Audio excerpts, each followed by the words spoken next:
자, 제가 누누이 말씀드렸지만 부동산 투자 전략을 수립해야만 하는 이유, 그거는 당연히 요즘 부동산 투자라는 게 예전에 비해서 굉장히 어려워졌어요. 복잡해지고 또 스터디도 많이 해야 되는 부분들이고 하다 보니까 내가 뭐 만약에 예를 들어서 부동산에 투자할 수 있는 여력의 자금이 아주 많다면야 사실은 이런 부분들을 조금 더 가볍게 접근할 수가 있겠지만 정말 쌈짓돈 얼마 되지 않는 아까운 되게 소중한 투자 자본을 가지고 투자를 하는 데 있어서 전략이라는 것에 대한 수립도 없이 예전과 같이 주변의 말만 듣고 부동산 투자를 한다는 것은 상당히 위험 요소가 높은 부분이라서 이 부분은 꼭 여러분들이 마음속에 또 머릿속에 정리를 하셔서 자신만의 전략적인 방법을 구축을 해야 된다는 거죠.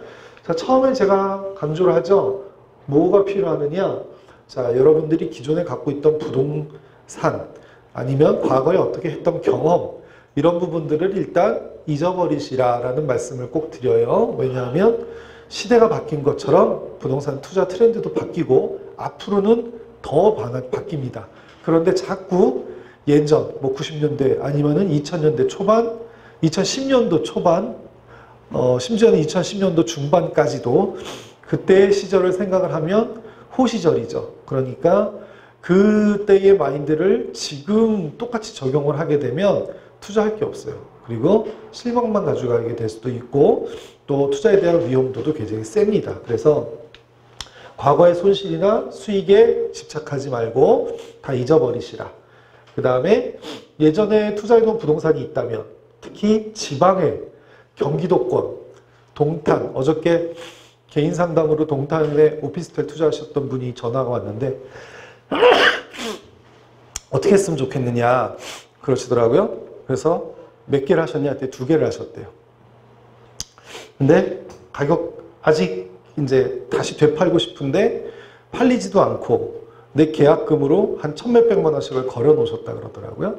그래서 그분한테는 죄송한 말씀이시지만 자설을 하셨느냐 중도금 했더니 아직 자설은 안 하셨대요. 그럼 여러분들 같으면 어떻게 하실 것 같아요? 저는 뭐라고 말씀드렸냐면 자사하지 말고 그 시행사에서 그렇다고 함부로 계약 파기해갖고 자기네들이 그걸 몰수하거나 하는 행위를 빠르고 단순하게 하지는 못해요. 계약서에는 그렇게 써있다고 하더라도 그렇게 쉬운 일은 아니에요. 그래서 자사하지 말고 시간 끌고 마이너스를 치더라도 손절매를 하시라 그랬어요.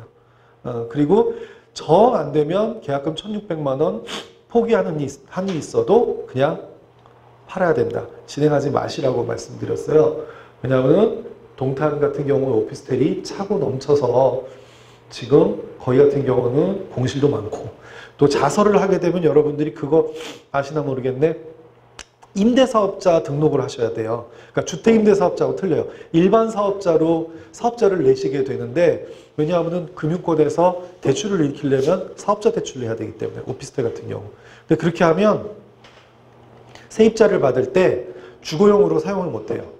그러니까 전입신고가 안 돼. 들어오는 세입자가. 그렇게 되면은 세입자를 받는데 제한이 생기게 되겠죠. 당연히. 그러니까 세입자가 제대로 잘 구해지지가 않아요. 그러니까 이중의 어려움을 당하게 되는 거예요. 그래서 오피스텔 투자하실 때는 그러한 제도들이나 이런 부분들을 꼭 확인을 하셔서 기왕이면은 사업자 말고 그냥 일반 주택임대 사업자나 아니면 그냥 등록을 아예 안 하고 하시는 한이 있더라도 그렇게 하셔야 돼요. 그래서 그런 과거의 보유, 지금 현재 가지고 있는 부동산들을 빨리 정리할 건 정리하고 또 가져갈 건 가져가고 이런 부분들을 나눠야 되는데 기본적으로 지금 조정지역 외에 있는 것들부터 정리하는 게 맞는 거는 이미 많이들 아시고 계시니까 아시겠고 그러니까 지방에 있는 것부터 정리를 해야 되는 거예요. 아주 저 멀리 있는 것부터. 자, 그리고 초기화 단계에서 뭐가 필요하죠? 주변 사람들한테 공감대를 형성하는 것. 가족, 우리 아내나 남편 또는 자녀분들 뭐 이런 분들하고 이런 부동산 투자나 내가 이렇게 하는 거에 있어서 지지 세력을 확보를 하셔야 돼요.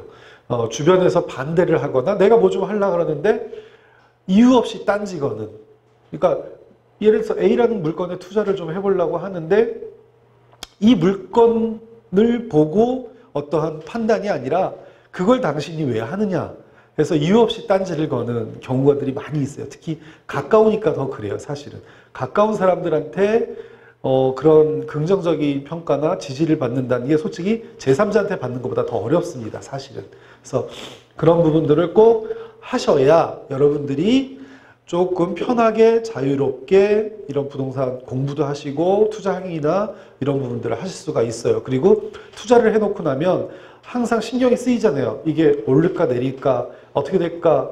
그러니까 매일매일 그거에 주변의 지지를 안 받고 하게 되면 쫓겨요, 자꾸. 주변에서 그거 어떻게 됐어? 뭐 그것 봐 하지 말랬잖아. 뭐 이런 소리 듣기 시작하면 굉장히 피곤해집니다.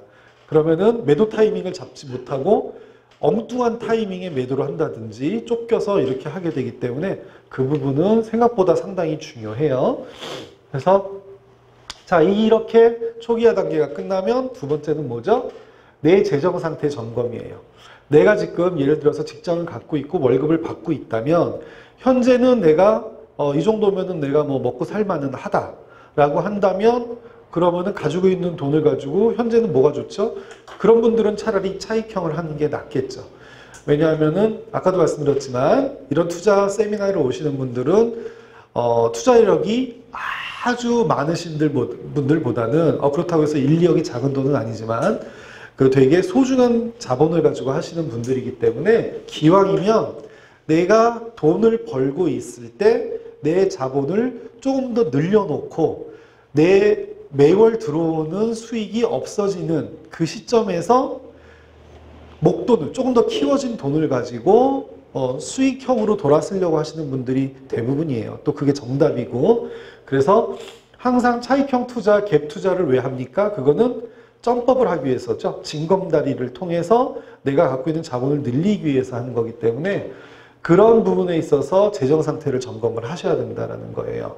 현재 가용자금은 얼마고 추후 혹시 유입자금이 될 수가 있는지 그리고 아까 보유부동산에 대한 평가를 할 때 지방에 쓸모없는 게 하나 있는데 이거 최소한 뭐 욕심부리지 않고 그러면 조금 싸게 팔면 이 정도면 팔 수 있다라든지 이런 재정 상태를 확실하게 여러분들이 좀 정리를 해 놓으셔야 된다는 점. 그 다음에 보유 자금에 결국 지금 단계에서 그러면 몇 퍼센트를 투자하고 또 차후에는 또 몇 퍼센트를 얼마를 투자하고 이런 투자 자금의 어떤 그 여력 얼마를 투자할 것인가에 대한 부분들도 기존적으로 세우셔야 되는데 우리들이 그냥 러프하게 얘기를 하면 가용하실 수 있는 자금의 80%는 넘기지 마시라고 말씀을 드려요. 그 맥스가 80%예요.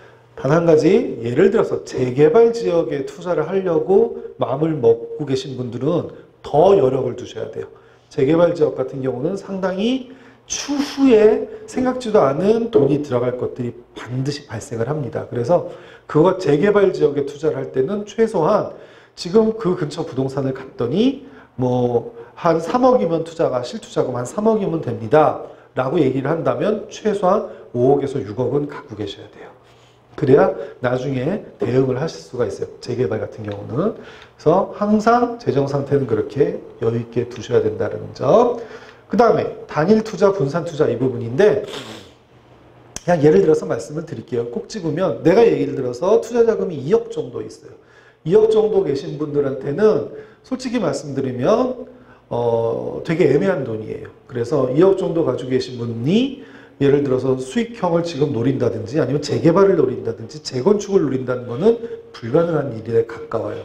그렇기 때문에 이런 분들은 내가 지금 아직 생활비가 들어오는 여력이 있다고 하시면 당연히 소액 갭 투자로 분산 투자를 하시는 게 정답입니다. 사실 그런 분들은. 그래서 이러한 재정 상태를 꼭 점검을 하시되 이 부분도 요 초기화 단계는 사실 컨설팅이 필요 없어요. 거의.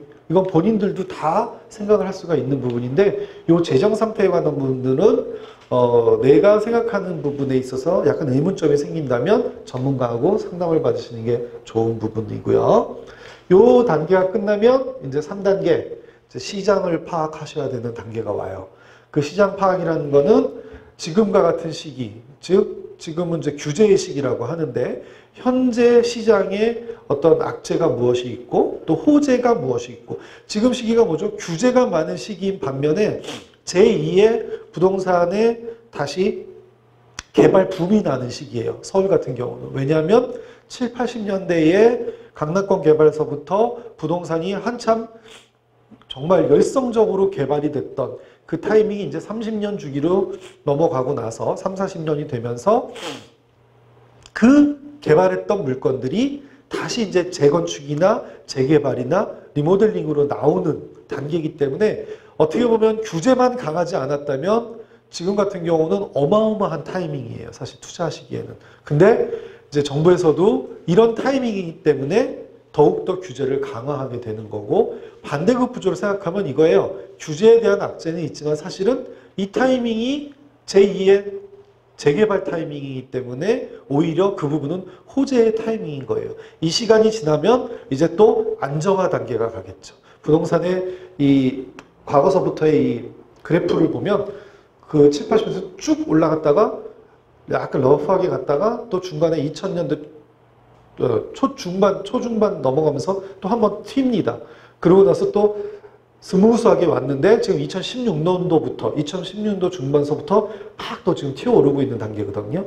요게 지나면 다시 이제 느슨하게 이제 물가 상승률 대비 조금 더 높은 수준에서 그래프가 상승 곡선을 타겠죠. 그래서 그런 시장 환경을 파악하셔서 이런 시장에 내가 대처할 수 있는 방안까지는 만들어줘야 되는 거예요.